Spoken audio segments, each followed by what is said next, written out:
राम राम राम हरे हरे, हरे कृष्ण कृष्ण कृष्ण हरे हरे, राम राम राम हरे हरे, हरे कृष्ण कृष्ण कृष्ण हरे हरे. पुंडरीक वरदारिकाल श्री ज्ञानदेव तुकाराम पंढरीनाथ भगवान की जय. मौली ज्ञानेश्वर महाराज की जय. जगद्गुरु तुकाराम महाराज की जय. महायोग पीठे तटी भीमदत्ता वरं पुंडरीकाय दातुं मणिन्द्रहि समागत तेष्टन्तमानन्दकर्णं परब्रह्मलिङ्गं भजे पाण्डुरङ्गं कलावत्नदियो धरातावतारम् कलाङ्काङ्गतेजोधिकामोदिवत्रं कलानिष्बाधापनोदारदक्षिं समाधिसमूर्तिं भजे ज्ञानदेवम्. अलङ्कारपुरी पुण्यभूमी पवित्र तिथे नांदतो ज्ञानराजा सुपात्र तया ठविता महापुण्यराशी. नमस्कार माझा सद्गुरु ज्ञानेश्वरासी. तू संसार श्रतयांची सावली अनाथ जीवांची माऊली. आमुची किर प्रसवली तुझीच कृपा. प्रस्तुत प्रसंगी प्राप्तस्थळे ग्रंथराज ज्ञानेश्वरीतले होईल. यावेळी मध्ये ज्ञानोबाच्या मातेचं वर्णन करत असताना त्या पांडुरंग परमात्म्याला विनंती करता, देवा जगात सगळं अधिकारी पद तुला मिळालंय, परंतु तू आमची आई हो. अधिकाराने आई झालास तर आमच्या संसारी गृहस्थांना नव्हे माझ्या ह्या अनाथ लेकरांना तू माईची पांघरून घालून त्यांचे सजावट करून आज आमच्यापर्यंत तू कृपाळू आणि धन्य आहेस. त्या मातेला वर्णन करत असताना आज प्रवचनाला सुरुवात करण्यापूर्वी तुला हासा परिहार द्यायचा. आज आपल्या मधून जाऊन आईंना 3 वर्ष झाले. नीता, दुसरं नाव लीला निवृत्ती गोसाळे, या आई साहेब आपल्या मधून जाऊन 3 वर्ष. आई गेल्यानंतरही आईची ऊब कधी कमी होत नसते.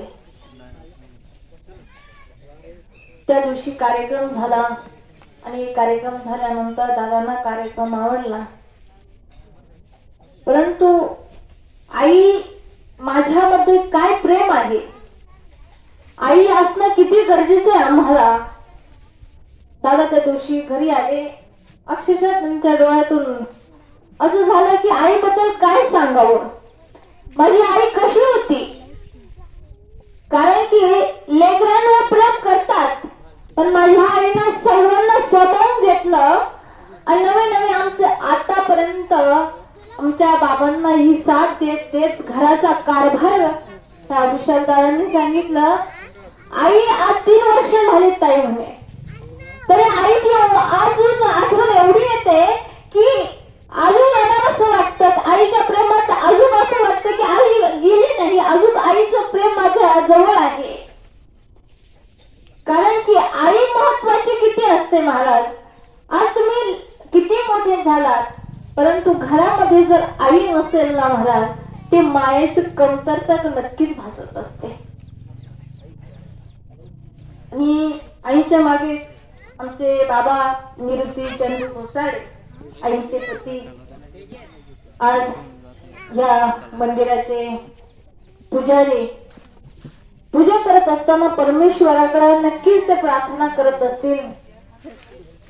कारण जीवनामध्ये लग्न केल्यानंतर तिच्या मागोमाग माझ्या मागोमाग खांबासारखी उभी असणारी माझी पत्नी, गाडीचे दोन्ही चाक असले की रुळावरती संसार चाललेला असतो,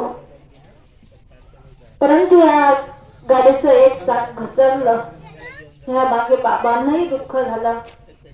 तसेच आमचे दुसरे दादा राहुल निवृत्ती घोसाळे, विशाल निवृत्ती घोसाळे, 2 मुलं, 3 मुली, मंगल अरुण संगारे, दीपिका महेंद्र रोकडे, सोनाली किरण टपाल, अशा 3 मुली, त्यांचे भाऊ कमलाकर वामन साळवे, भाचा सागर कमलाकर साळवे, बहीण माया देवेंद्र पाटील, तसेच मुलगी चांदणी देवेंद्र पाटील, त्यांच्या सुनबाई छाया विशाल घुसाळे, दुसऱ्या सुनबाई प्रिया राहुल घुसाळे, जावई त्यांचे अरुण मारुती संगारे, जावई महेंद्र रमेश रोकडे, जावई किरण पिराजी टपाल, भाऊजाई आशा कमलाकर साळवे, भाची सून हर्षा सागर साळवे, मेहुणे रवींद्र हिरामन पाटील, देवेंद्र हिरामन पाटील, असा हा खूप मोठा परिवार.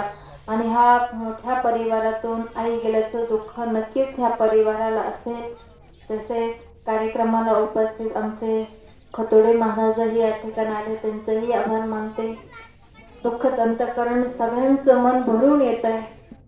आल्यानंतर बघितलं, जीवनामध्ये सर्वांना सामावून घेणारी मायेची पाखरं जर अशी दूरवरती सोडून गेल्यानंतर घार फिरे आकाशी तिचे चित्ते पिल्यापाशी. आकाशात फिरणारे घारीला सुद्धा तिचं चित्त बाळगावं लागतं. माझ्या आज वारकरी संप्रदायामध्ये सुद्धा त्या मातेचं वर्णन करत असताना आम्ही तुम्ही वर्णन करतो हो, पण आम्ही तुम्ही वर्णन त्या आईचं करतो. आईला महत्व का दिलं जातं? आई महत्वाची का आहे? आम्ही म्हणतो म्हणून आई महत्वाची का हो? याला शास्त्र मान्य आहे, देव मान्य आहे आणि संस्कृत सुद्धा मान्य आहे. मग तुम्ही म्हणाल याचा आम्हाला पुरावा काय? शास्त्र सांगताय मातृदेव भव पितृदेव भव, शास्त्राचा पुरावा आहे. साधू संतांनी सुद्धा त्या मातेचं आधी नाव घेतलेलं आहे. एका अभंगामध्ये तुकोबाराय वर्णन करत असताना सांगतात, आपुलिया हिता असे जो जागता, आपुलिया हिता असे जो जागता, धन्य माता पिता तयाचिया, धन्य माता पिता तयाचिया, कोणी कन्या पुत्र होती जे सात्विक. त्या अभंगामध्ये तुकोबाराय वर्णन करतात, त्या मातेचं वर्णन करतात. माता अशी आहे, ते पिता अशी आहे, हिता करता रात्रंदिवस आपल्या लेकरांच्या हिता करता जागी असतात. संत मान्य आहे, शास्त्र मान्य आहे, आता देव मान्य आहे का? ज्यावेळेस माझ्या रुक्मिणी मातेचा विवाह झाला, विवाह होण्याआधी ज्या वेळेस विठ्ठलपंत आपे गावावरून आळंदीसाठी आले, तीर्थयात्रा करत करत करत करत आळंदी सिद्धेश्वराचं दर्शन झालं. सिद्धेश्वराचं दर्शन झालं, सकाळची स्नान संध्या आवडली आणि त्या भगवत चिंतनासाठी वेद पाठनासाठी बसलेले होते. ज्यावेळेस विठ्ठलपंत वेद पाठन करत असताना कोण असा सिद्ध पुरुष आहे एवढ्या प्राप्त स्थानामध्ये भगवंताचं सुंदर असं गुणगान गात आहे. विठ्ठलपंत रुक्मिणी मातेच्या वडिलांनी बघितलं विठ्ठलपंतांना. तुम्ही कुठले आहात, काय आहात, चौकशी झाली. त्या युगामध्ये त्यावेळेस नवरा मुलगा धार्मिक आणि संस्कृत असं पठण करणं हे उच्च मानलेलं जायचं. तुम्ही वेद पाठन भरपूर आहे. आमची ही कन्या रुपोल झाली होती आणि रुक्मिणी मातेचा विठ्ठलपंतांशी त्या ठिकाणी विवाह करण्यात आला. आपे गावचं मूळ गाव असूनही त्या आळंदी क्षेत्रामध्ये एवढं स्थान मोठं आहे. त्या आळंदी स्थानावरती त्या ठिकाणी त्यांचं भव्य दिव्य लग्न सोहळा झाला. पण सोहळा झाल्यानंतर विठ्ठलपंत भगवंताच्या तल्लीन असल्यामुळे त्यांना संसारामध्ये काही मन लागे नसं झालं. 3-4 दिवस लग्नाला अवघे झालेले होते. 3-4 दिवस लग्नाला झाल्यानंतर नवऱ्या मुलानं नवरीला म्हणावं मला संन्यास घ्यावा असा वाटतो. आता कोणत्या लग्न विवाह झाल्यानंतर कुणाला कोणत्या नवरीला मान्य असेल की आता कुठे आपला संसार चालू झाला आणि संसार चालू झाल्यानंतर यांनी कुशल संन्यास घेण्याची गोष्ट का करावी? दोनदा मागे टाकले, तीनदा मागे टाकलं, पण पुन्हा वारंवार एखादी गोष्ट कानावरती येत असेल तर रागावून महिला बोलत असते, जा तुम्हाला करायचं असेल तसं करा. तशी माझी रुक्मिणी माता बोलल्या, तुम्हाला संन्यास घ्यायचा आहे ना, वारंवार मला बोलता, घ्या तुम्हाला काय संन्यास घ्यायचा आहे तो घ्या. महाराज रागेत त्या शब्दात तरी हो म्हटली. हा हो हो शब्द ऐकता क्षणी विठ्ठल पंतांनी मागे न वळून पाहता इंद्रायणीचा डोकं पलीकडे नदीच्या पलीकडे निघून गेले. मागे वळून माझ्या रुक्मिणी मातेला पाहिलं, पती कुठे गेले तर पाहिलं इंद्रायणीच्या काठावरती निघून कोणीतरी गेले. रागेच्या भरात बोलल्या पण पस्तावा झाला, परंतु माझ्या पतीला आता काही पुन्हा येतील, पण मी त्या भगवंताकडे आराधना केल्यानंतर नक्कीच माझी पती विठ्ठल पंत येतील. नवरात अवघे 3-4 दिवसामध्ये लग्न झालं आणि निघून गेल्यानंतर काय अवस्था असेल त्या महिलेची. माझ्या रुक्मिणी मातेला रडू कोसळलं. त्या सिद्धेश्वराच्या मंदिरात गेली, रडू लागली, त्या देवाकडे आराधना करू लागली. देवा, अरे काय पाप केलं होतं? अरे पहिल्यांदा सुख द्यायचंच नव्हतं तर का पुन्हा तुम्हाला सुख असं का दिलं?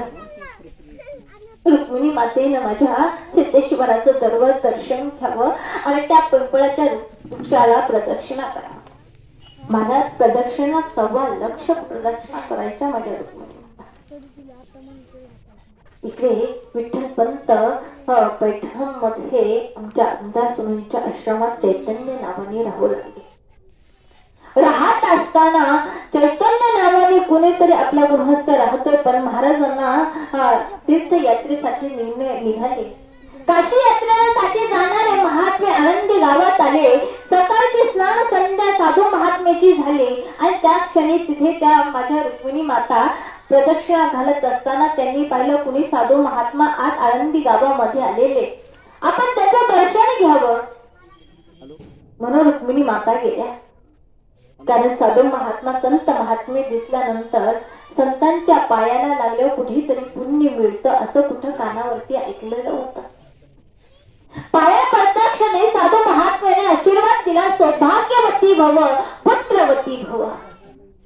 ऐका, असा शब्द कानावरती आल्यानंतर रुक्मिणी मातेला हसायला आलं आणि रडू कोसळलं.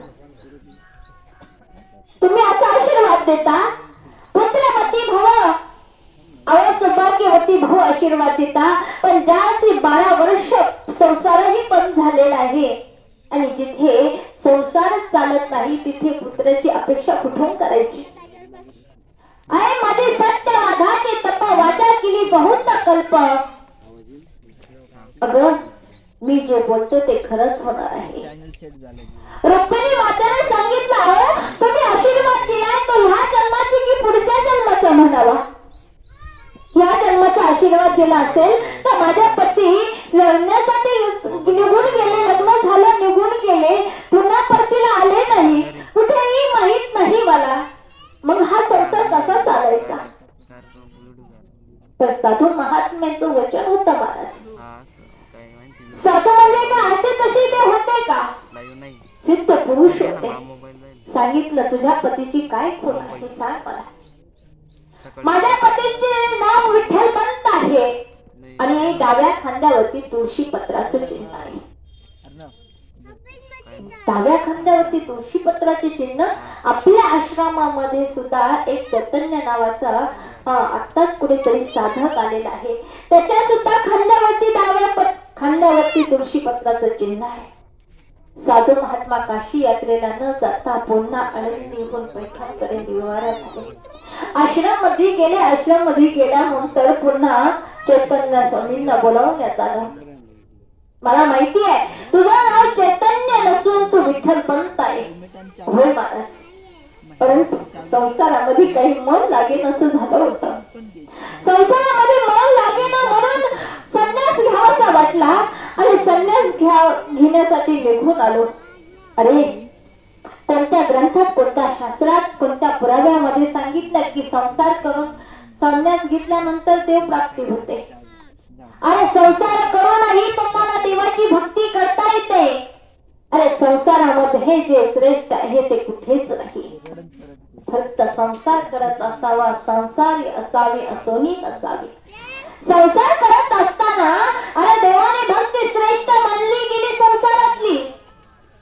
तुकोबाराय वर्णन करतात देवाची भक्ती संसारातली श्रेष्ठ आहे.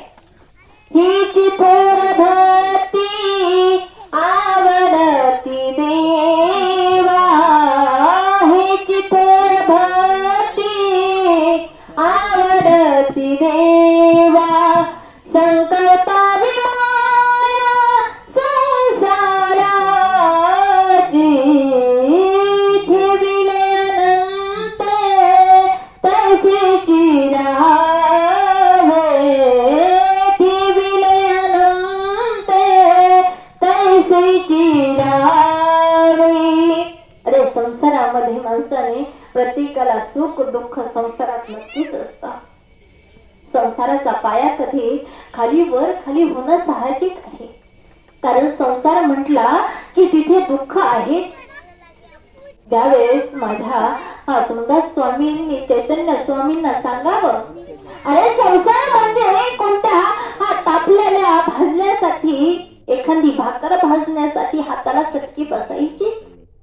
आमची बहिणाबाई त्या संसाराची व्याख्या करत असताना सांगते, अरे संसार संसार जसा तवा चुला बल, आधी हाताला चटके तेव्हा मिळते भाकर.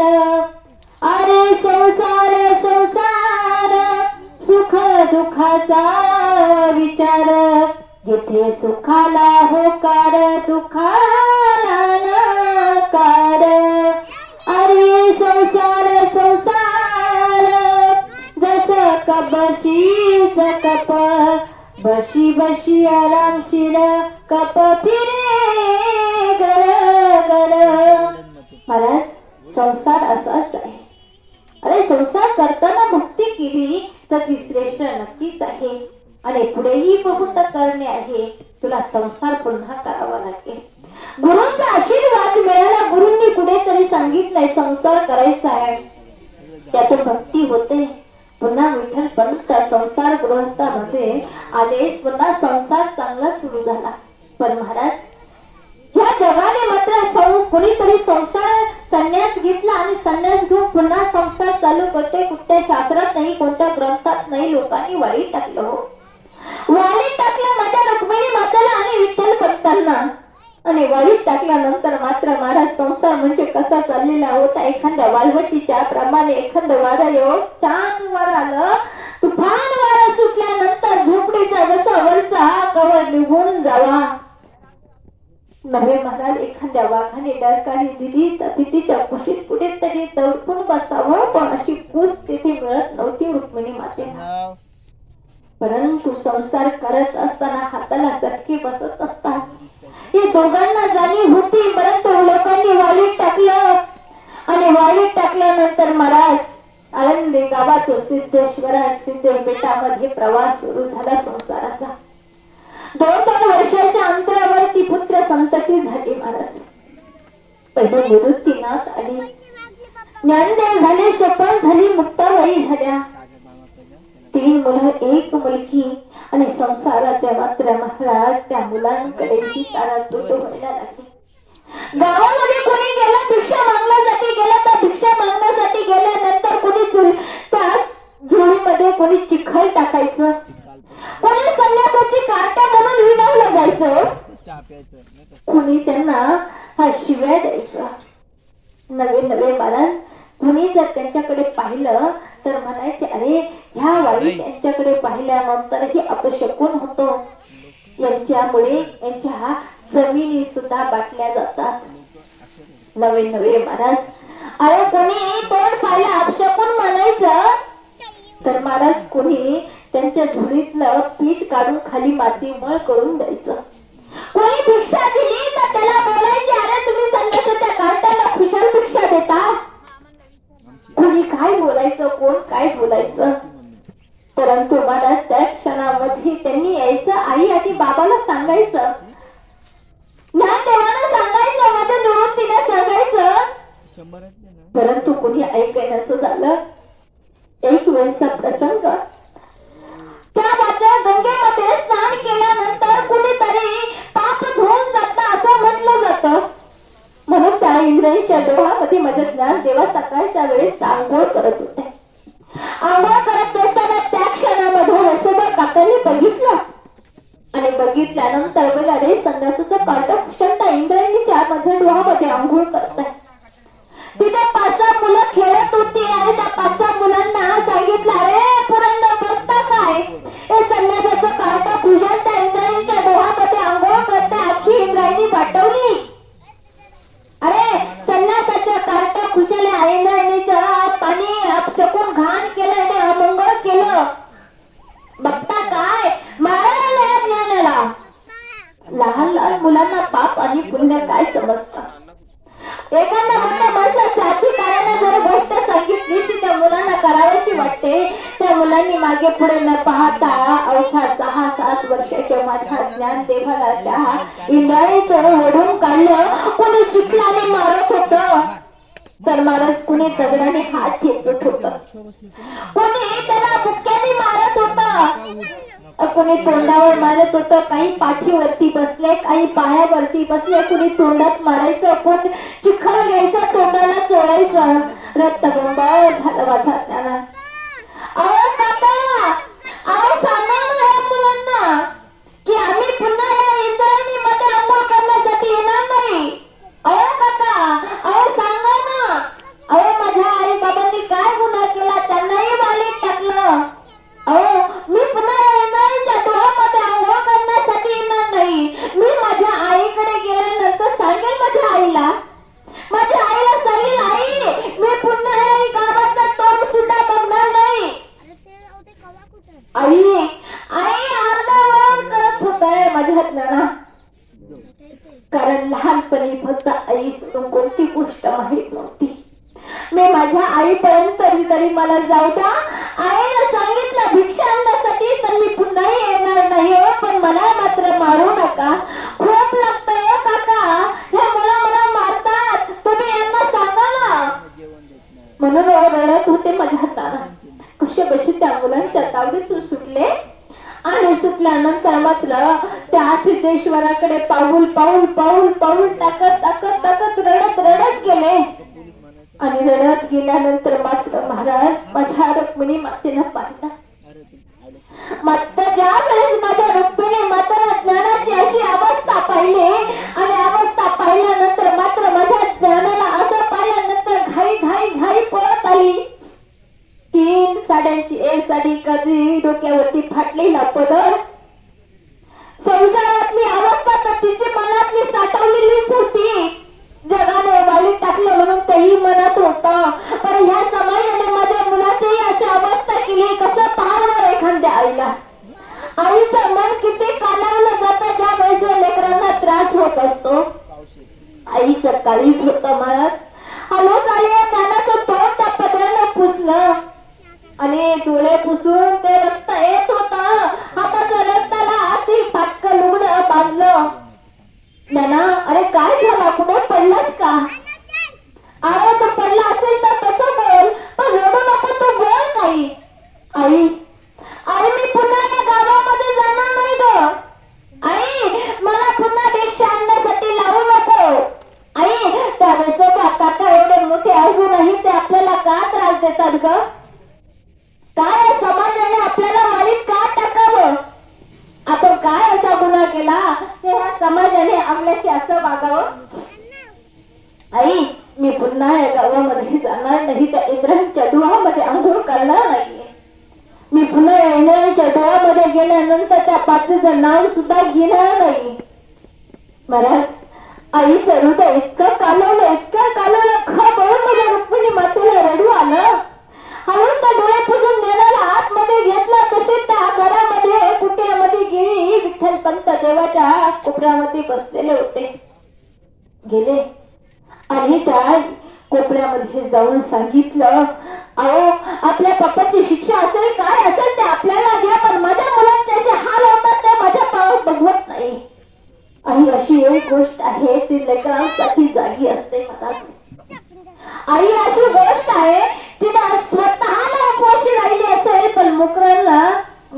त्याचे भाग करून चाललं असेल. आई अशी एक आहे की महाराज तिने स्वतःच काही न करता स्वतःच न घेता आपल्या मुलांना घेतलं असेल. कारण की आई अशी आहे का तिने स्वतःसाठी सत्य पसरवून घेणारी आहे.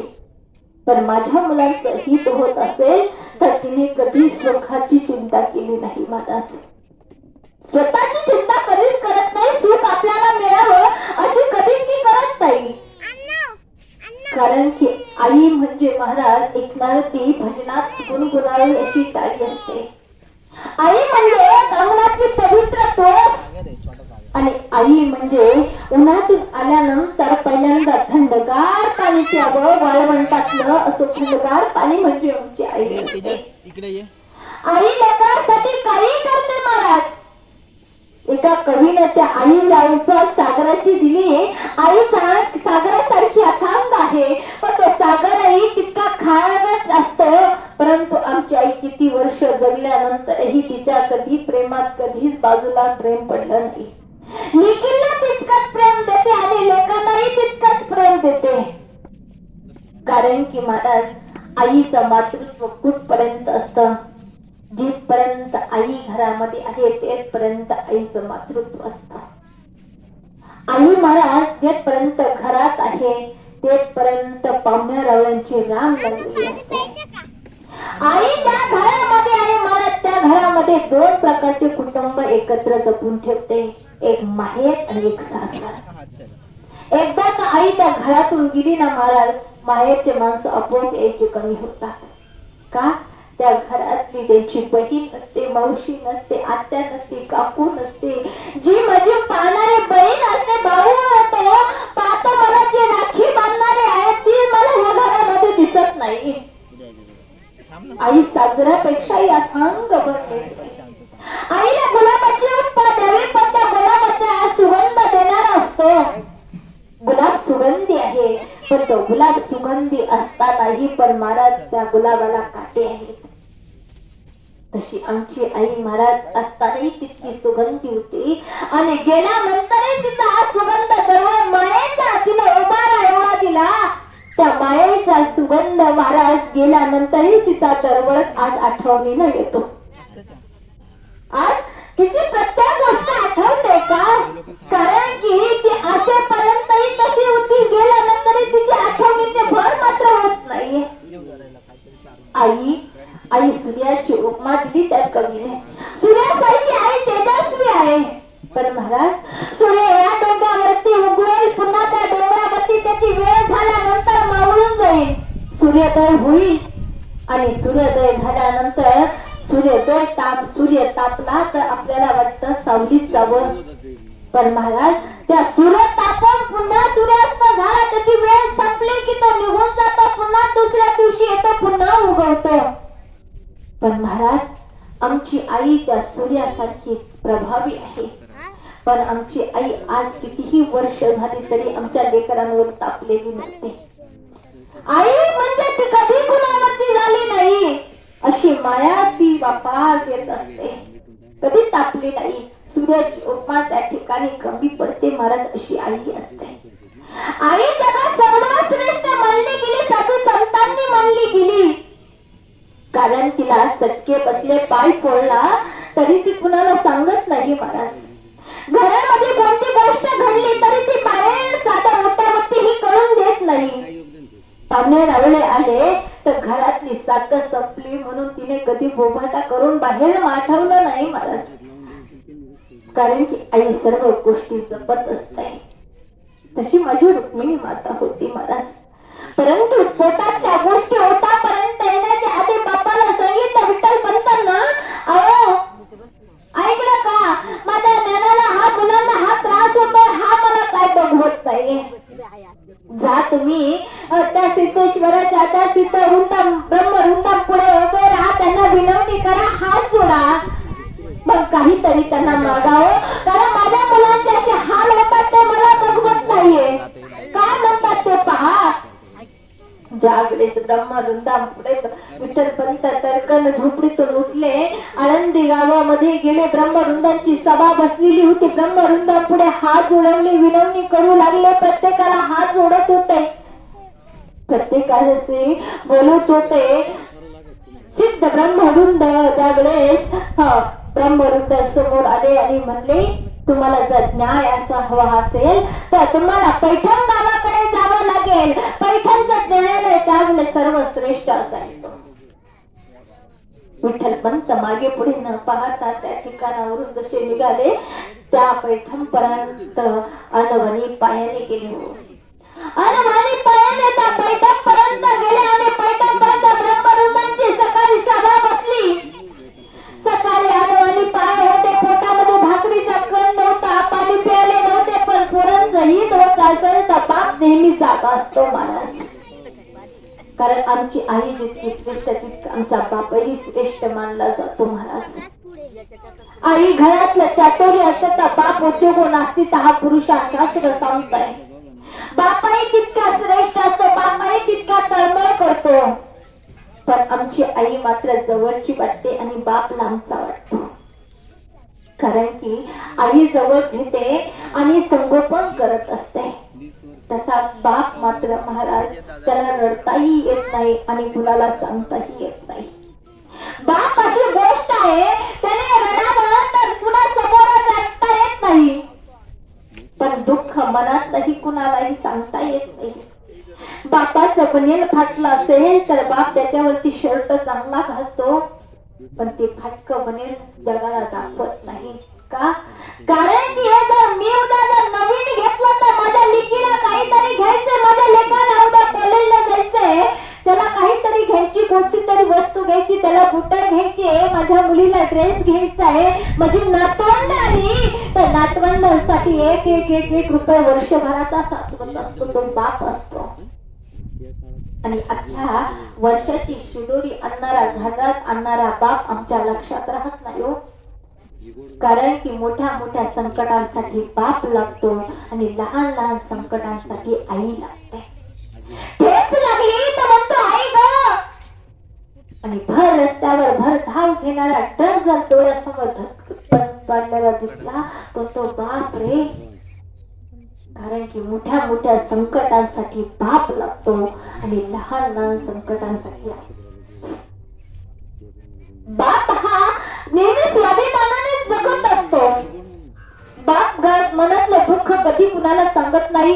आई तरी लेकीला सांगून मोकळे होते, पण बापाला सांगता येत नाही मला. कारण त्याचं धोतर जरी फाटलेलं असलं त्याने चपला तुटल्या म्हणून सुतोडीनं बांधलेला जातात हो. आमचा कष्टकरी बाप नेहमी शेतकरी हा शेतात राबणारा असतो, त्याला त्या शेताची किंमत कळत असते, त्या पैशाची किंमत कळत असते, म्हणून तो स्वतःला न जपता आपल्या लेकरांना, आपल्या कुटुंबाला जपत असतो. स्वतःचा फाटला म्हणून त्याला जगाला समोर दाखवत नाही. दाढीचा साबण संपला, आंघोळीच्या साबणानं दाढी केली, पण त्यांनी समाजापुढे दाखवलं नाही. घरात त्याने आईच्या साड्यांनी अख्खं कपाट भरलेलं जातं, पण आमच्या बापाच्या कपडे ठेवायला जागा नसते, कारण त्याचे कपडे तेवढे नसतात. त्याला माहितीये माझी बहीण येणार, माझ्या बहिणीला साडी घ्यायची, माझी लेक सासरी होऊन येईल, माझ्या लेकीला घ्यायचंय, माझे नातवंड येतील, माझ्या नातवंडांना घ्यायचंय, माझ्या लेकाला घ्यायचंय. कारण बाप सगळ्यांचं बघतो, म्हणून त्याच्यासाठी त्याचे कपडे कमी असतात.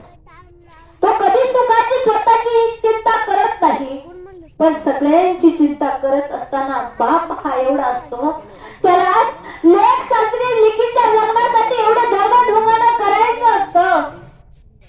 पण महाराज बाप स्वाभिमानी असतो, तो कधी कुणापुढे झुकला जात नाही, पण लेकीचं कल्याण होण्यासाठी बाप नक्कीच झुकतो महाराज. बाप शेतकरी असतो, कष्टकरी असतो. त्या बापाची कथा एका कवीनं खूप सुंदर व्यक्त केली आहे. खवाज खमीज फाटलेलं, सुई दोऱ्यानं शिवलेलं, खमीज खवाटी फाटलेलं, सुई दोऱ्यानं शिवलेलं, माझ्या बापाच्या धोतराला सदा थिगाळ जोडलेला,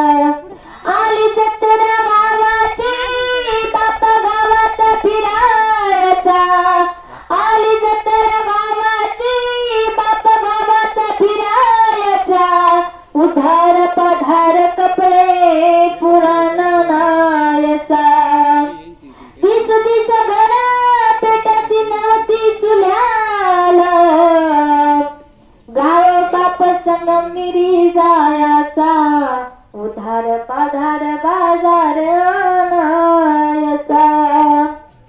बाप प्रत्येकासाठी झुंज करत असतो. बापाला सर्वात मोठी झुंज कवा द्यायची असते महाराज? सर्वात मोठी झुंज द्यायची असते ती लेक जेव्हा उपवर व्हायची असते. लेकीचं लग्न करण्यासाठी बाप मनात जुरायचा. लग्न लेकीच करीन उन्न भांड्यासाठी शेतमळ्याला विकीन. बाप महाराज स्वतःच्या आयुष्याचा शिदोरीचा भाग लेकीच्या लग्नासाठी खर्च करतो. आयुष्याचा खर्च आपले माझं जीवन त्याच्यावरती आहे. त्याचा तुकडा एक भाग कमी करतो. लेकीचं लग्न धुंडाबंडा करण्यासाठी पाहुण्यापुढे हात जोडत नाही. स्वतःच्या हिमतीवरती लग्न करतो. मंडपावाल्याच्या पाया पडतो, आचार्याच्या पाया पडतो, पाहुण्यारायांना विनंती करत असतो. सगळ्यांना लेकीच्या लग्नासाठी आग्रहाचं निमंत्रण बाप देऊन येतो. त्या दिवशी लग्नाचा दिवस येतो आणि लग्नाच्या दिवशी आई थाटामाटाने उभी असते. आईनं चढता दागिने घातल्याची साडी घातलेली असते. थाटात त्या लग्नामध्ये मिरवत असती. माझ्या लेकीचं लग्न आहे आणि भर तुऱ्यामध्ये चांगला तुरा फरफडणारा बाप त्या दरबार मंडपाच्या दरवाजापाशी उभा राहतो. प्रत्येकाला विनवणी करत असतो. पाहुण्यारायांचं स्वागत करतो. प्रत्येकाला विचारपूस करतो. लग्न लागतं तरी बापाला नवीन ड्रेस घालायची वेळ संधी मिळत नाही हो. कारण बाप प्रत्येकासाठी तुडतुड इकडे तिकडे पळ, याला पळ, याला भेट, त्याला भेट, त्याची धावपळ आम्हाला कधी दिसत नाही. बापाची धावपळ आम्हाला कमी दिसते कारण की बाप आम्हाला कमी वाटतो. आई जवळ करून घेणारी असते. आई प्रत्येकाशी जवळूक करून साधून घेते. पण बापाला जवळ येऊन प्रत्येकाची चौकशी करता करता अख्खा दिवस निघून जातो. इकडे सगळे कार्यक्रम आटोपून जातात पण तरी पण बापाला वेळ मिळत नाही की जावं माझ्या लेकीजवळ 2 शब्द बोलावे. कारण की त्याला ती वेळच भेटत नाही. लांबून त्या दरवाजातून पाहत असतो. माझी लेक सुंदर नटलेली दिसते. माझी लेक एवढी सुंदर दिसते. लांबून पाहतो पण त्या बापाला रडता येत नाही. आज घरामध्ये जे जन्म झाल्यापासून माझ्या पैंजणाच्या तिच्या पैंजणाच्या घुंगरांच्या आवाजाने अख्खं घर दमदमून जायचं. माझी लेक आज सासरी जाणार आहे. बापाला प्रत्येक क्षण आठवत असतो. जर आमच्या दोघांचं भांडण झालं तर लेक हळूच मिटवत होती. आमच्या दोघांचं भांडण झालं तर हळूच म्हणायची बाबा अहो मी आहे ना. आणि हळूच कधी आमचं भांडण मिटवून आम्हाला बाजू करणारी माझी लेक आज सासरी जाते. माझी आज समाजापुढे मी गावातून फिरत असताना कलर टाईट असणारी माझ्या शर्टाला इस्त्री करून देणारी माझी लेक आज सासरी जाते. बापाला प्रत्यक्ष आठवत पण बापाला डोळ्यातून पाणी मात्र काढता येत नव्हतं. कारण मी रडलो तर माझी लेक रडेल. सर्व कार्यक्रम आटोपले. लेक सासरी जाण्यासाठी निघाली. आई गळ्यात गळा घालून रडू लागली. कारण की जेपर्यंत माझी लेक माझ्या घरामध्ये होती तेपर्यंत मला घराचा आधार होता. मला घरात कोणती गोष्ट कमतरता पडली तरी मी बोलले तरी माझी लेक मला बोलत नव्हती. माझी लेक जेपर्यंत घरामध्ये होती तेपर्यंत माझं घर भरल्यासारखं वाटायचं. आज कुठेतरी माझी लेक जाते म्हणून आई गळ्यात गळा घालून रडते. पण बाप मात्र रडत नाही. बाप रडतो, मंडपा मागे जातो आणि ढाल रडतो. पण तो मंडपा मागे रडलेला बाप आम्हाला दिसला नाही. कारण बाप हा स्वाभिमानाने जगतो. बाप स्वाभिमानी बाळा, बाप कणकर कडा, त्याच्या घामात सुद्धा हिऱ्या मोत्याचा रोबाग. बाप तलवार ढाल, बाप पेटती मशाल, बाप जागतो म्हणून घर झोपती खुशाल. बाप होतो तो पाया, आई त्यावरी कळस, जेव्हा खचतो ना पाया तेव्हा माझे विठ्ठलपंत त्या बापाची भूमिका बजावत होते महाराज. त्या ब्रह्मवृंदांनी ही काय शिक्षा द्यावी मला? तर ब्रह्मवृंदांनी शिक्षा दिली, तुम्हाला जर तुमच्या मुलांना जर गावात वावरायचं असेल तर तुम्हाला देहांत प्रायश्चित्त घ्यावं लागेल. तर पायाची खालची जमीन सरकली गेली, आभाळ कोसळलं गेलं. आभाळ कोसळलं गेलं तर तसा ब्रह्मवृंदा पुढे रडू लागले, अहो आमची शिक्षा आम्हाला दिली, पण आम्ही गेल्यानंतर आमच्या मुलांचं हित व्हायला पाहिजे. विठ्ठलपंत बैठकहून पुन्हा आळंदीला आले. सीता बेटाकडे त्या पायाने जड पायाने पुढे पाय उचलत नव्हता. जर मी घरी गेलो असं जर सांगितलं तर माझी रुक्मिणी काय करेल काय नाही, तो शब्द ही उमटे नसा झाला होता. सिद्धेश्वराच्या सिद्ध बेटामध्ये आले, कुट्यापर्यंत आले. कुट्याला टिकून पाठ दिली, निवांत बसले. रुक्मिणी माता घाई आल्या, तांब्याभर पाणी पिलं आणि विचारलं, का हो काय सांगितलं त्या ब्रह्मवृंदांनी? आपल्या मुलांची म्हणजे करण्याचा अधिकार प्राप्त होणार की नाही? अहो तुम्ही जशी गेले तशी मला झोप लागे नसती झाली. काय करावं काय नाही हे माझी चिंता बळावून झाली. काय सांगा ना, तुम्ही काय बोलत का नाही? बोला. मात्र माझ्या विठ्ठलपंतांना शब्द उमटे नसते झाले. काय बोलावं? रुक्मिणी मातेला काय सांगावं? अगं या आईनं जर हा शब्द ऐकल्यानंतर तिचं काय होईल? रुक्मिणी, जर आपल्या मुलांचं हित व्हायचं असेल तर आपल्याला देहांत प्रायश्चित्त घ्यावं लागेल. रुक्मिणी मातेला रडावं की काय करावं असं झालं. रडू एवढं आलं की मी जर गेल्या माझ्या पाखरांचं काय होईल पुढचं सर्व दृश्य माझ्या रुक्मिणी मातेला दिसू लागलं. रुक्मिणी मातेला वाटलं, मी जर आज आम्ही दोघं गेल्यानंतर आवाजीने पदर सोडला नाही ती मुक्ताई कशी राहणार? अहो त्याच्या पुढे सांगू, अहो ज्याने कधी आईचा पदर सोडून आईशिवाय जीवनच केलं नाही की माझे सोपान कसे राहणार, माझ्या ज्ञाना कसे राहणार, माझी निवृत्ती नाथ कसे राहणार? रात्री स्वयंपाक माझ्या रुक्मिणी मातेने केला. रुक्मिणी मातेने स्वयंपाक एवढा गोड केला, पुरणपोळीचं जेवण केलं. पुरणपोळीचं जेवण केल्यानंतर मात्र मला पुरणपोळीचं जेवण करत असताना चारी मुलांना सारखी एक एक एक एक पोळी दिली. आणि एक एक पोळी दिल्यानंतर हळूच माझ्या सोपान काकांनी विचारावं, आई आज मधुकरीमध्ये खूप भिक्षा आली होती का ग? आज आम्हाला एवढं पोटभर जेवायला मिळत आहे, आज काहीतरी काय गोड धोड एवढं आहे, आज काय सण आहे का? मधुकरी जास्त मिळाली का? हळूच माझ्या सोपान मुक्ताबाईला म्हणावं, आई आज आम्हाला जसं पोटभर दिलं तसं उद्या दिवशी का ग? त्या रुक्मिणी मातेला अनावर दुःख झालं की आज माझी मुलं पोटभर जेवली, उद्या मी गेल्यानंतर माझी मुलं जेवतील का? माझ्या मुलांना आज मी पोटभर करून दिलंय, उद्या माझी मुलं कशी जेवणार? उद्या यांना जीव घालणारा कुणी भेटत की नाही? यांचं दुःख वाटून घेणारा कुणी सहजाने भेटतील की नाही? कोण मिळणार? कोण पाहणार? माझ्या रुक्मिणी मातेने विचार करू लागली, रडू लागली. पदर आवडून असं झालं, आई अगं काय झालं तू रडते? काय नाही, आज मधुकरीमध्ये खूप मिळालं, तुम्हाला दररोज अशी जेवण करून देईल, पण तोंडातले शब्द काही बाहेरचे निघेल असे झाले. पोरं पोटभर जेवली, झोपली. माझ्या विठ्ठलपंतांनी मजकूर लिहिला घेतला. रुक्मिणी मातेला झोप येईनाशी झाली. आईला झोप कुठे येते? अहो ज्या गोठ्यामध्ये गाय नसेल तर त्या गायच्या वासरूला हुंबाळला फोडला अवघड जातं. अहो पोटभर जर भाकर त्याला प्यायला मिळालं तर ते वासरू शांत भेटत जातं, पण गाई जर गोठ्यातली गेली नंतर त्या वासराचे काय हाल होत असतात. आईचं चित्त म्हणजे एखाद्या पक्षिणी प्रमाणे असते. आईची माया ही म्हणजे खूप मोठी आहे. तुकोबा एक अभंगामध्ये सांगतात, मातीची आजी ती, मातीची आजी ती, अवघी बालकाची व्याप्ती, अवघी बालकाची व्याप्ती.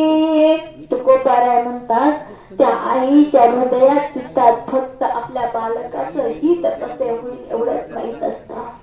माझ्या रुक्मिणी मातेची जशी अवस्था होती, जशी एक गोपिका दूध विकण्यासाठी ह्या गावातून दुसऱ्या गावात निघाली होती. पूर्वीच्या दिवसामध्ये अशी गोष्ट होती, ज्या वेळेस सासू ते दही दूध विकून यायच्या आणि त्या सुनांना ते करावं लागायचं. पण ह्या गोपीच्या घरी असं झालं होतं की सासू आजारी पडली आणि हिला कधी चूल मुलाशिवाय बाहेरचं काहीच माहित नव्हतं. पण सासू आजारी पडल्यामुळं ह्या गोपीनं ते दही दूध घेतलं आणि पलीकडच्या गावाला विकण्यासाठी निघाली. पलीकडच्या गावाला विकण्यासाठी गेली, परंतु त्या गावामध्ये दही दुधाचा सर्व बाजार भरलेला होता. त्या बाजारात दही दूध घेऊन बसली, पण तिला काय माहिती ज्याचं बोलल तिचं खपर.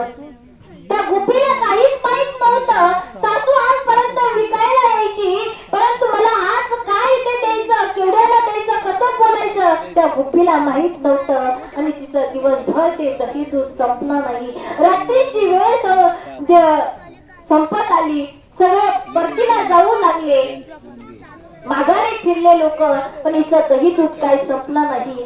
पण आज कुठेतरी सूर्योदय होत चालला, राजवाड्याचे दरवाजे बंद होतील, ती हिरकणी होती महाराज.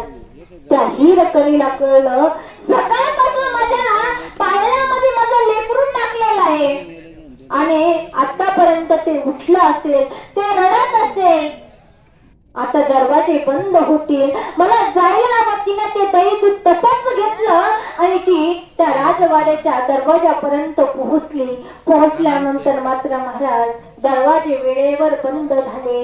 दरवाजे बंद झाल्यानंतर ती हिरकणी त्या शिपायांना विनवू लागली.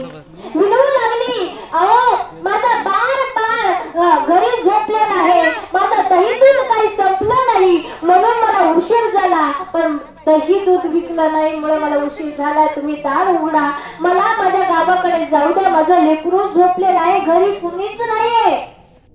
हिरकणी विनवणी करू लागली महाराज.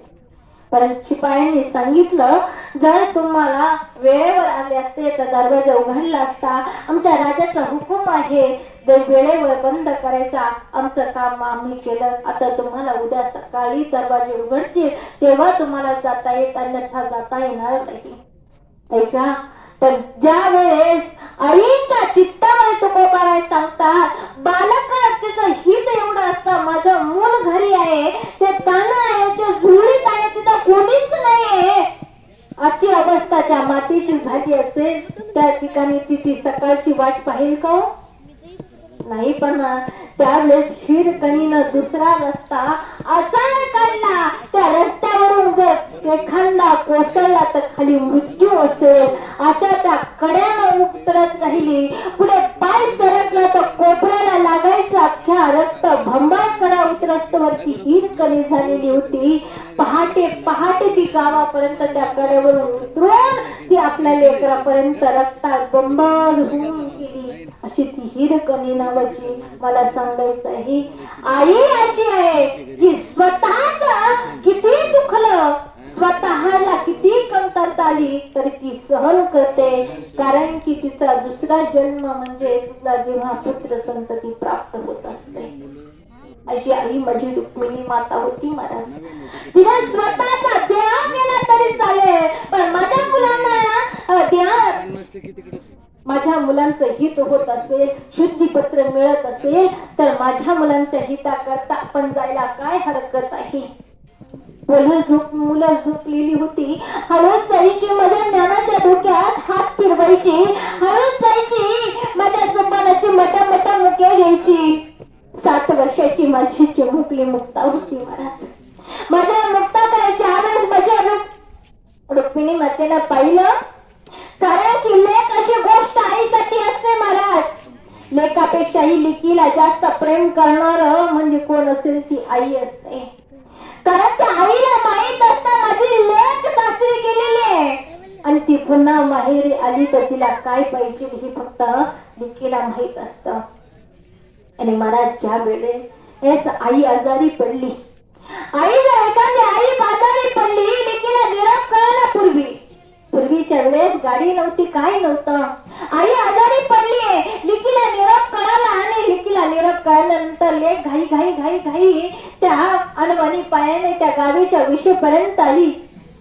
गावीच्या विषेपर्यंत आली. गावकऱ्यांनी सांगितलं तुझी आई आजारी ग, लवकर जा. माई तशी पटापटा पटाप अनवाणी पायनी घराच्या रस्त्यापर्यंत आली. दारात उभी राहिली आणि भावाच्या मुलांनी आरोळी दिली. आय आत्या आली, आत्या. 8 दिवस 6-7 दिवस तिनं अन्न पाणी घेतलेलं नव्हतं. अशा आईनं आज घरामध्ये आरोळी ऐकली आणि आरोळी ऐकल्यानंतर मात्र घरी घाईनं लटपट्या पायानं स्वयंपाक घरामध्ये गेली. स्वयंपाक घरामध्ये शिळ्या भाकरीचा तुकडा मोडला, तव्याचा कळा लावला, तांब्यावर पाणी घेतलं. ज्या आईनं कुणाशी बोलली नव्हती, कुणाशी चालली नव्हती, तिनं अन्न घातलं नव्हतं, तिनं पाणी घेतलं नव्हतं, पण माझी लेक सासरीहून माहेरी आली. तिला ओवाळण्यासाठी कोण तरी पुढे जाईल का? माझ्याशिवाय माझ्या लेकीला ओवाळणार कोणीच नाही. त्या पायाच्या हळू त्या ठिकाणी गेली आणि गेल्यानंतर मात्र तिने काय केलं, त्या भाकरीचा तुकडा ओवाळला, तांब्यावर पाणी ओवाळून टाकला आणि ओवाळून टाकल्यानंतर पुरीचे मोठा मुके घेतले. माझी लेक इतक्या दिवसाने आली, माहेरी आली. लिकीचं सुख जेपर्यंत असतं, जेपर्यंत आई आहे तेपर्यंत. 60 वर्षाची आई असू द्या, 30 वर्षाची लेक, तर 60 वर्षाच्या हा आई तिची 30 वर्षाच्या लेकीची पिशवी कधी रिकामी जाऊन देत नाही.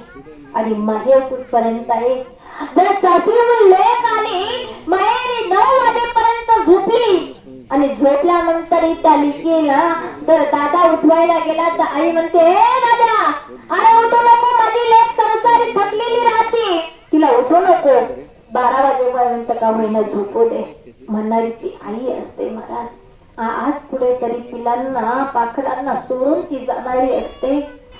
पिलांना पाखरांना सोडून त्या घरट्यामध्ये सोडून जाणारी होती. वाघाची डरकाळी येते, सर्प येतोय, माझ्या मुलं घाबरले जातात. माझ्या रुक्मिणी मातेला आठवण येऊ लागली, माझ्या मुलं घाबरतील. त्यावेळेस त्यांचं संगोपन करणारा देवा पांडुरंगा, आता तुझ्याशिवाय इथे कोणीच नाहीये. आम्ही दोघं गेल्यानंतर माझ्या मुलांना संगोपन करण्यासाठी कोणी नाही, कारण की आज तू आहे म्हणून माझ्या मुलांना श्रेष्ठ म्हातारा आहेस. ध्यान प्रायश्चितासाठी दोघे निघून गेली. त्यावेळेस ज्यावेळेस माझ्या ज्ञानदेवा समाधीस्थ होत होते, निवृत्तीनाथाने एका बाजूला धरलं होतं, सुपान काका एका बाजूला होते, मुक्ताई रडत होते, सर्व वारकरी रडत होते. त्यावेळेस पांडुरंग परमात्म्याच्या डोळ्यात पाणी आलं आणि पांडुरंग डोळ्यात पाणी आल्यानंतर रुक्मिणी मातेने विचारलं, देवा, अरे जन्म मृत्यूचा तुमच्या सोबत आहे, जन्माला घालणं आणि मृत्यूचं पान हे तुम्हाला माहिती आहे.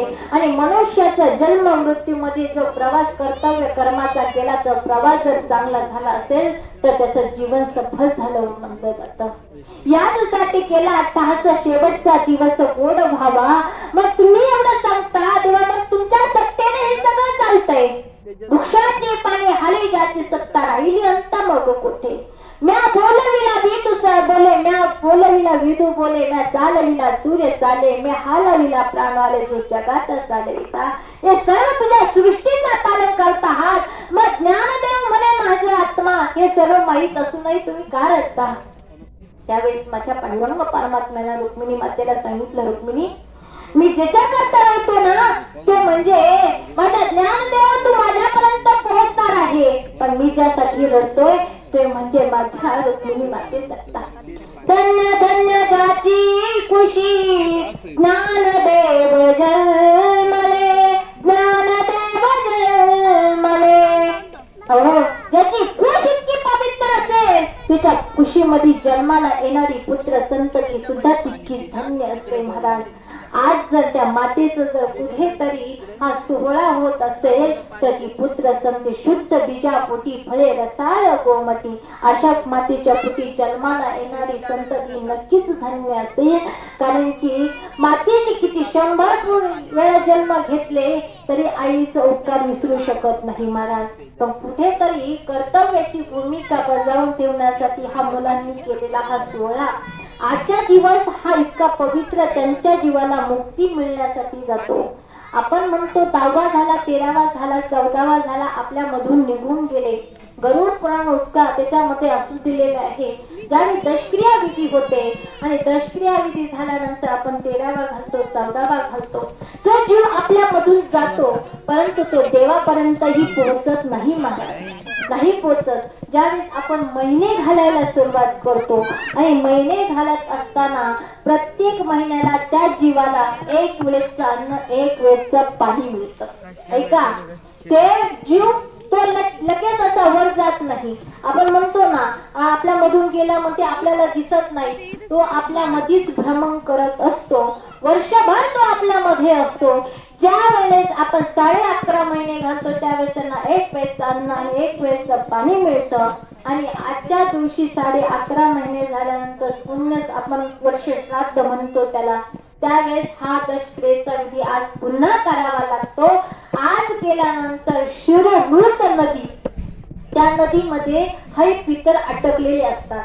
हे पितर यमाच्या तावडीत असतात. तेपर्यंत ते देवाकडे जात नाही, कुठेच जात नाही. तिथे मग यांचं पाप पुण्याचा शिदोरीचा भाग होतो. जास्त पुण्य जरी केलं असतं तिथेच थांबावं लागतं.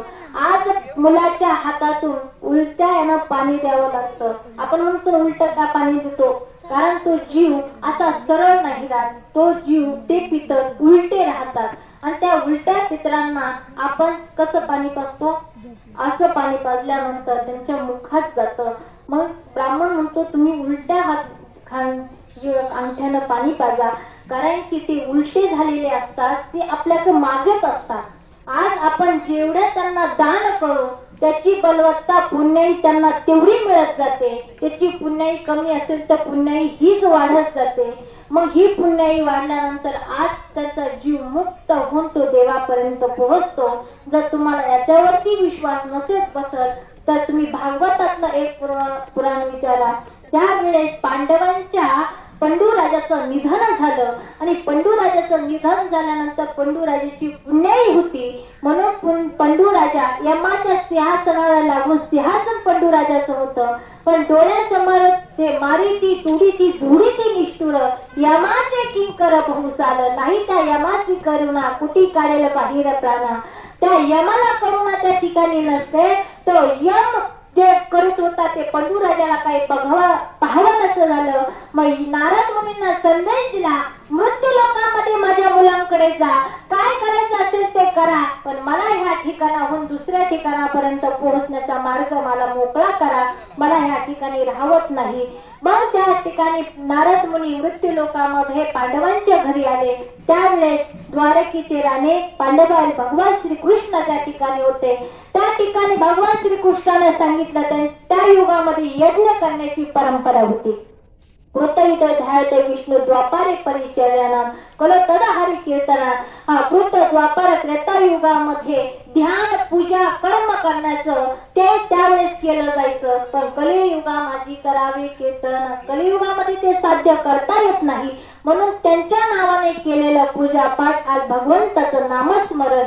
मग ते केल्यानंतर त्या युगामध्ये त्यांच्या नावाने पंडूराजाच्या नावाने ते हवन करण्यात आलं आणि ती पूजा केल्यानंतर भगवान श्री कृष्णाने ती पात्रावळी उचलली आणि दूर वळवून ठेवल्यानंतर शुक विचिती एक शीत घंटा वाजती अनेक.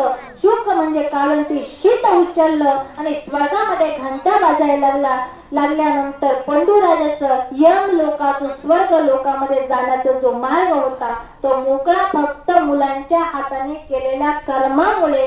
इथे जे केलं मृत्यू लोकामध्ये जे करता येतं ते स्वर्ग लोकामध्ये करता येत नाही. महाराज म्हणतात ते ह्या जन्मामध्ये कर्म तुमचे चांगले असेल तर हे कर्म नक्कीच त्यांना सिद्धी जाण्यास प्राप्त करत असतात. देवाने सुद्धा तेच केलं, साधू संतांनी तेच केलं. ज्यावेळेस पांडुरंग परमात्म्याच्या डोळ्यात पाणी आलं आणि पांडुरंग परमात्म्यानं रुक्मिणी मातेला सांगितलं, रुक्मिणी अगं ज्यासाठी मी रडतोय ती माझी रुक्मिणी माता होती, जिने असे पुत्र जन्माला घातले की त्यांचा आज महाराज जेपर्यंत चंद्र सूर्य आहे तेपर्यंत त्यांचं नाव आहे आणि त्या नावावरती अख्खा समाज, अख्खा महाराष्ट्र महाराष्ट्र नव्हे सरळ भारतामध्ये त्यांच्या नामस्मरणाने नाव घेतलं तरी ते प्राप्त होतं. त्यांचा दल जे चंद्र सूर्य आहे तेपर्यंत त्यांचं नाव आहे. मग ती माता किती धन्य असेल. त्या कवीनं खूप सुंदर त्या मातेचं वर्णन केलं. आई तुझ्या मूर्ती वाणी तुझ्या जगात मूर्ती नाही. आई तुझ्या मूर्ती वाणी या जगात मूर्ती नाही. अनमोल जन्म दिला गाय तुझी उपकार फिटणार नाही. अनमोल जन्म दिला गाय तुझी उपकार फिटणार नाही. बालपणी मी खेळत खेळत तुझे वाटाणा. बालपणी मी खेळत खेळत तुझे वाटाणा. अमृताने गोडाई पाजलाच पाना. तुझ्या उपकाराची कधी जाणीव झाली नाही. तुझ्या उपकाराची कधी जाणीव झाली नाही. अनमोल जन्म दिला गाय तुझे उपकार फिटणार नाही. अनमोल जन्म दिला गाय तुझे उपकार फिटणार नाही. आई माईचा सागर जीवनाकार.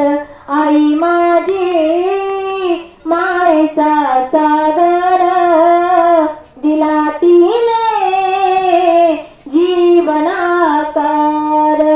तडपत्या उन्हात नरकरकत्या रानात राहिलीस माझ्यासाठी तू ग कष्टाच्या कामात. कधी मिळे मोठभर घास कधी घरातीला उपवास. ओल्या मातीतून चालताना तुडविले काटाचे पास. आई माझी मायेचा सागर दिला तिने जीवनाकार. या बीची चांदणी तू चंदनाची कोर. शीतल तुझी छाया मला हवी जीवनभर. तुझ्या शीतल छायेमध्ये उभ्या आयुष्य जगेन. आई देवापाशी मी ग फक्त तुलाच ग मागेन. आई माझी मायेचा सागर दिला तिने जीवनाकार. आई सर्वात श्रेष्ठ मूर्ती ठरली त्या पांडुरंग परमात्म्याने संत पुरावा शास्त्र मान्य देव मान्य त्या संतांनी सुद्धा नवे नवे ज्ञानोबाराय सुद्धा म्हणतात तू संसार संतांची सावली अनाथ जीवांची माऊली. आमची कीड प्रसवली तुझीच कृपा. आई तुझी कृपा जेपर्यंत आमच्यावरती आहे तेपर्यंत आम्ही सुखी आहोत. परंतु तुकाराम महाराज म्हणतात तुका म्हणे वत्स धैर्यवीची तिथे तैसे मज येते सांभाळीत. त्या गायीच्या गोठ्यामध्ये जशी गाई गोठ्याला आग लागल्यानंतर ती जसं गाई रानातून पळत यावी आणि त्या भर आगीमध्ये जशी उडी घ्यावी वासराला सोडून आणते तशी आई घरामध्ये सगळ्यांचं संगोपन. कारण आईला माहित असतं माझ्या मोठ्या लेकाला काय आवडतं माझ्या लहान लेकाला काय आवडतं. माझी लेक आल्यानंतर तिला काय खावंसं वाटतं.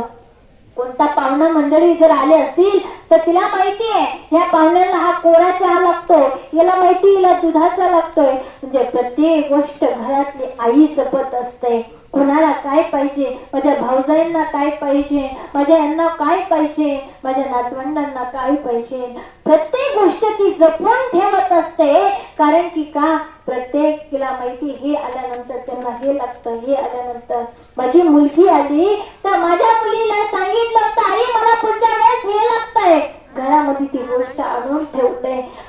आई म्हणली होती मुलगा म्हणला होता आई मी बाहेरून येईपर्यंत मला ही वस्तू करून ठेव मला हे जेवण करून ठेव. आई ते करत असते. मनात आई प्रत्येक गोष्टी जपत असते. म्हणून आत्मा आणि ईश्वराचं प्रतिबिंब तिच्यामध्ये असतं ती आई असते. आणि ह्या आईचं आज तिसरं पुण्यस्मरण. खरं त्या दिवशी दादांना असं झालं की काय बोलावं आई वाचून. कारण जीवनामध्ये आई गेल्यानंतर महाराज किती कमावलं पण आईची माया जर करणे असेल ती नक्कीच उणीव कधीच भरून निघत नाही. परंतु त्याच्या पश्चात माझे बाबा आहेत. कारण बाबांनी एवढं सावरायचं सगळ्यांना सावरायचं आई असते सगळ्यांना एक जोकोपण करत असते, पण बाप हा बापाला कधी रडून मोकळा होता येत नाही, त्याला कधी सांगता येत नाही, त्याला दुःख वाटून घेता येत नाही, मनातलं दुःख मनात साठवून ठेवतो. म्हणून ह्या लेकरांनी तेवढं सगळ्यांना जपावं. आईची उणीव नक्कीच कुठेतरी भरणार नाही, कारण आई तशी होती, तिनं केलं कर्म तसं एवढ्या सगळ्यांसाठी केलंय आणि ते केल्यानंतर आज नक्की त्या परमेश्वरानं त्यांना नक्कीच चांगली जागा दिली. आणि त्या आईला मातेला माझं स्मरण करून माझ्या प्रवचनात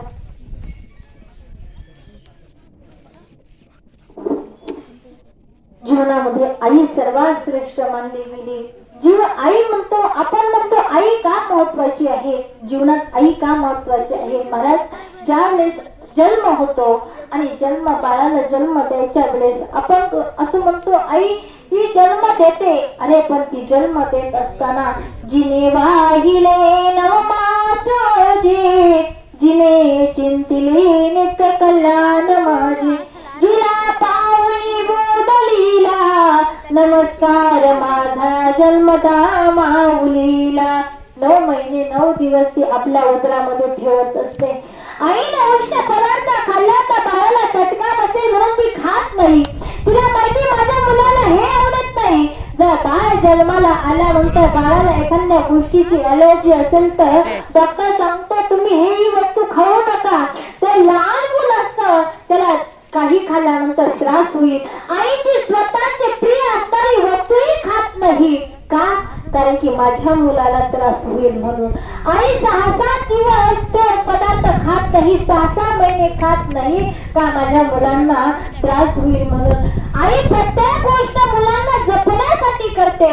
तुकोबाराय म्हणतात लेकुराचे हित, लेकुराचे हित वाहे माऊलीचे चित्त, वाहे माऊलीचे चित्त, ऐसे करल्याची जाती, ऐशी करल्याची जाती. आईला कळवत असतो का तिला लेकराचं हित व्हावं. माझा लेक जर मोठा झाला असेल ना, गावात सरपंच जरी झाला ना महाराज, एखादा पुरुष जर सरपंच असेल, घरी जर उशिरापर्यंत आला तर ती आई जागी असते. ती तो गावचा सरपंच असेल, लोक त्याला साहेब म्हणतील, सर म्हणतील, पण महाराज घरात आल्यानंतर ती आई फक्त बाळच म्हणेल. का? कारण की समाजाकरता तो मोठा झालाय, पण आईला जसा आहे तसा ती वाटून घेते. आणि माझा लेकरा लहान आहे किंवा मोठा आहे याच्यातला फरक मात्र ती करत नाही, कारण की तो किती मोठा झाला तो माझा आहे, माझा आहे. कोणी म्हणलं अरे तुझ्या बाळानं हे केलं, त्याला काहीतरी ओळख. आई ती गोष्ट निभावून येण्याकरता सांगते तुमच्या लेकरानं मारलं असेल, पण माझा लेकरू तसं नाही. का? कारण की तिचा विश्वास असतो माझ्या लेकराने ही वस्तू केलीच नाही, ही गोष्ट केलीच नाही, ती ठसकावून सांगणारी फक्त जगामध्ये फक्त आईच असते. माझ्या लेकरांनी तिथे गेले नसतील, तुम्ही खोटं सांगता म्हणून माझी आई खोटं बोलून का होईना ती गोष्ट लपवून ठेवते. कारण की तिला माहितीये मी जर माझ्या बाळाला आज जर आपण समाजामध्ये जर आई श्रेष्ठ किती मानली गेली. आज आम्ही नाव घेतो आमच्या डॉक्टर बाळासाहेब आंबेडकरांचं नाव घेतो. नाव घेताना आम्हाला त्यांचा अभिमान वाटतो, पण त्यामागे त्यांची आईची पुण्याई नेहमी लक्षात असून द्यावी. आमच्या छत्रपती शिवाजी महाराज मोठे झाले असतील, पण महाराज त्याच्या मागे आम्ही छत्रपती शिवाजी महाराज की जय म्हणतो, पण त्यामागे आम्ही जय जिजाऊही म्हणतो. कारण की प्रत्येकामागे उभी राहणारी आई होती महाराज. आणि छत्रपती शिवाजींच्या महाराजांना जन्म देणारी माझी जिजाऊ माता तितकी जण होती महाराज. म्हणून म्हणता वाघाच्या जबड्यात हात घालून मोजीने दात ही जात मराठ्याची, असं म्हणण्याकरता ते छत्रपती आणि डॉक्टर बाबासाहेब आंबेडकरांच्या नावावरती जास्त उद्गार निघत असेल तर मागे त्यांची आईची आणि बापाची पुण्याई नक्कीच असेल. म्हणून आज आमच्या त्या स्मरणाला अभिमान करून मी माझ्या प्रवचनाला पूर्ण विराम देते. पुंडलिक वरदारी विठ्ठल, श्री ज्ञानदेव तुकाराम पंढरीनाथ भगवान की जय. माऊली ज्ञानेश्वर महाराज की जय. जगद्गुरु तुकाराम महाराज की जय. तुम्ही बघत आहात जनमत मराठी. जबाबदारी न्याय हक्काची.